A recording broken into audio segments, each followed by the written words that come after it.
માનનીય અધ્યક્ષશ્રી, પૂરક માંગણીઓ લઈને આપણે એટલા માટે આવવું પડે છે કે આપણે જ્યારે બજેટ રજૂ કર્યું અને આપણા બજેટની રજૂ કરતા પછી કોઈક નવી ખર્ચની જોગવાઈઓ આવી, જેના માટે આપ આ વિધાનસભા ગૃહમાં બજેટ રજૂ થયું ત્યારે જે મંજૂરી નથી મળી એ પ્રકારની ખર્ચની માંગણી લઈને આપ આવો છો.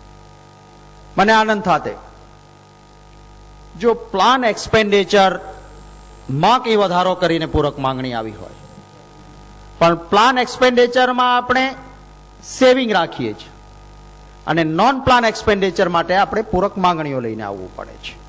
માનનીય અધ્યક્ષશ્રી, હું પહેલા આપનું ધ્યાન માંગણી ક્રમાંક 13 તરફ વીજળી શક્તિ પરિયોજનાઓ માનનીય અધ્યક્ષશ્રી આ સભાગૃહ સમક્ષ માનનીય અધ્યક્ષશ્રી રજૂ થઈ છે. માનનીય અધ્યક્ષશ્રી, આ વિભાગ વીજળી શક્તિ પરિયોજનાઓ માટે પૂરક માંગણી લઈને આવે છે, પરંતુ પરિસ્થિતિ શું છે?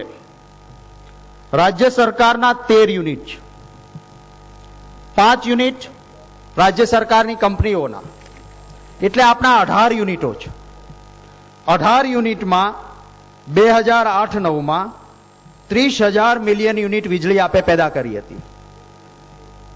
આ વર્ષના 9 મહિનાનો ગાળો આપણે જોઈએ માનનીય અધ્યક્ષશ્રી, તો આ 9 મહિનાના ગાળામાં આ 18 યુનિટોમાં 22,000 મિલિયન યુનિટ વીજળી પેદા થઈ છે. આ આંકડાઓ આપના છે. એટલે કે વર્ષના અંતે આ પૂરક માંગણી લઈને આવનારા વિભાગ વીજળી પરિયોજનામાં આપણે નવું વીજ ઉત્પાદન જે દર વર્ષે વધારવું જોઈએ એ આપણે કરી શક્યા નથી. એના સામે ખાનગી યુનિટો, માનનીય અધ્યક્ષશ્રી, જેમણે વીજળી ખાનગી યુનિટો પેદા કરે છે, એમની ગયા વર્ષની જો પરિસ્થિતિ જોઈએ તો 39,000 મિલિયન યુનિટ વીજળી પેદા થતી હતી. આ વર્ષે 9 મહિનામાં જ એમણે 34,000 મિલિયન યુનિટ વીજળી પેદા કરી છે. એટલે એ વીજળી ઉત્પાદન શક્તિ વધારી શકે છે અને આપણે આપણા યુનિટોમાં વીજળીનું ઉત્પાદન વધારી શકતા નથી. પરિણામે પરિસ્થિતિ શું થઈ માનનીય અધ્યક્ષશ્રી? આપણે બહારથી વીજળી લેવી પડે છે. માનનીય અધ્યક્ષશ્રી, 2008માં આપણે 998 મિલિયન યુનિટ વીજળી બહારથી ખરીદ કરવી પડી. 650 કરોડ રૂપિયાની વીજળી આપણે બહારથી લીધી, 10 કંપનીઓ પાસેથી લીધી. 10 કંપનીઓ પૈકી 9 કંપની પાસેથી માત્ર 33% વીજળી લીધી અને એક કંપની પાસેથી, અદાણી એક્સપોર્ટ લિમિટેડ પાસેથી 67% વીજળી, 650 કરોડ રૂપિયાના 67% વીજળી એ માત્ર આપણે અદાણી એક્સપોર્ટ પાસેથી લીધી. માનનીય અધ્યક્ષશ્રી, આજની જ પ્રશ્નોત્તરી એના પાના નંબર પ્રશ્ન ક્રમાંક 55 માનનીય અધ્યક્ષશ્રી, અને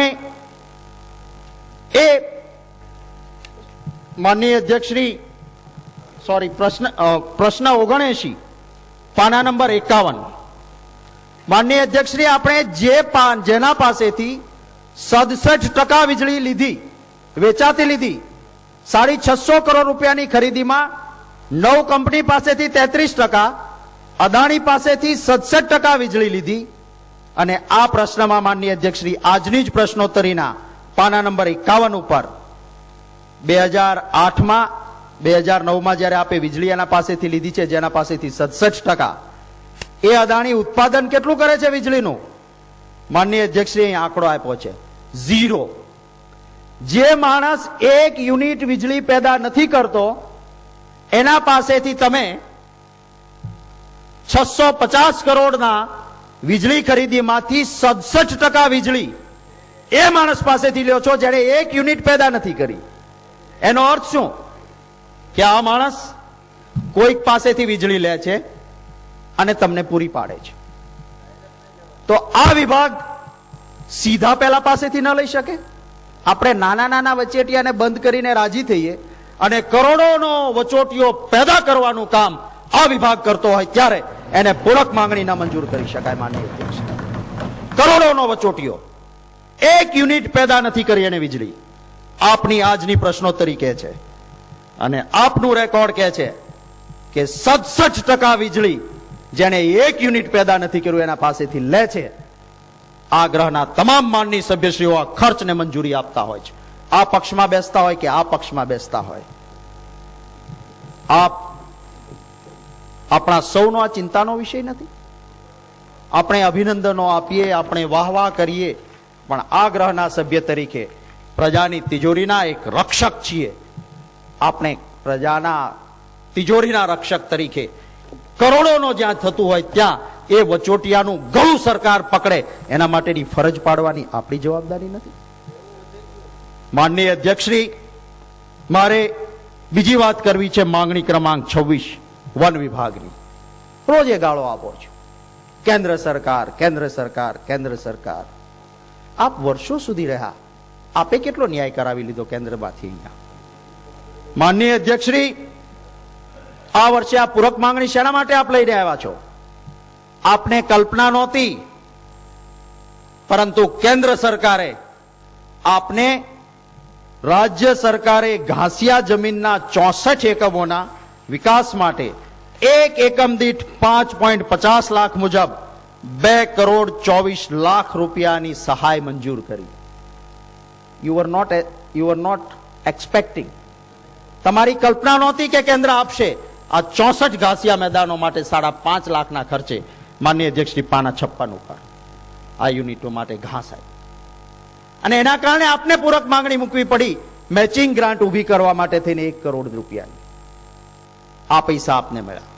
ગૌ ભક્તની વાત કરીએ છીએ આપણે, ગાય માતાની ચિંતાની વાત કરીએ છીએ અને ઘાસિયા મેદાન માટેની ચિંતા ગુજરાતની કરીને આ પૈસા ત્યાંથી પ્રાપ્ત થયા છે. એટલે આપ પૂરક માંગણી લઈને આવ્યા છો. મારે આ વિભાગને પૂછવું છે, આપ ઘાસ પેદા કરો છો, આપનું પેદા કરેલું ઘાસ આપ શું કરો છો? દુષ્કાળ તો હમણાંથી આપણે જાહેર કરવાના બંધ કરી દીધા કે દુષ્કાળ જાહેર કરીએ તો જવાબદારી આવે. દુષ્કાળ જાહેર ન થાય, આનાવારી સાચી ન થાય, ભાઈ નટવરસિંહજી કહે છે એમ. પરિણામે આ ઘાસ જે છે એ પડ્યું રહે છે ફોરેસ્ટના ગોડાઉનોમાં અને થોડો સમય થાય એટલે એક રોજકામ થાય કે ઘાસ ખરાબ થયું છે, માટે હરરાજીથી નિકાલ કરવો. અને કેવા પ્રકારની હરરાજી થાય છે એ આપણને સૌને ખબર છે. અને ગાયના મોઢામાં મોકલવાનું ઘાસ ભ્રષ્ટાચારના ખૂંટિયાઓ ખાઈ જતા હોય એવી પરિસ્થિતિ નિર્માણ થાય છે. માનનીય અધ્યક્ષ, આ ઘાસ આ વર્ષે તો નિર્ણય કરો કે આ ઘાસ જે કંઈ જંગલ ખાતાના ગોડાઉનોમાં પડ્યું છે, અમે ગૌ ભક્તો છીએ, ગાય માતાની ચિંતા કરીએ છીએ, માટે આ ગુજરાતનું એક પણ દૂધ આપતું બંધ થયું હોય એવું ઢોર ક્યાંય રજળે નહીં દઈએ, ક્યાંય શેરીમાં નીકળવા નહીં દઈએ. અમારા ફોરેસ્ટના ગોડાઉનોમાં ઘાસ ભરેલું છે. 64 મેદાનોને વધારે સારા બનાવવા માટે 1 મેદાન દીઠ 5.5 લાખ રૂપિયા કેન્દ્ર સરકારે આપ્યા છે. તો ગુજરાતની તમામ ગાયો માટે અમે વ્યવસ્થા ઊભી કરીને મફત એને ઘાસ આપીશું. અહીં જે શ્રેષ્ઠીઓ ઘાસના ગાયો માટે થઈને જે ગૌશાળાઓ ચલાવે છે એને અમે મફત ઘાસ આપીશું કે તમે ગાયોને નિભાવો છો, આલ્યો અમે તમને આ મફત ઘાસ આપીએ છીએ. અને એ રીતે માનનીય અધ્યક્ષશ્રી આનો ઉપયોગ થતો હતો વાંધો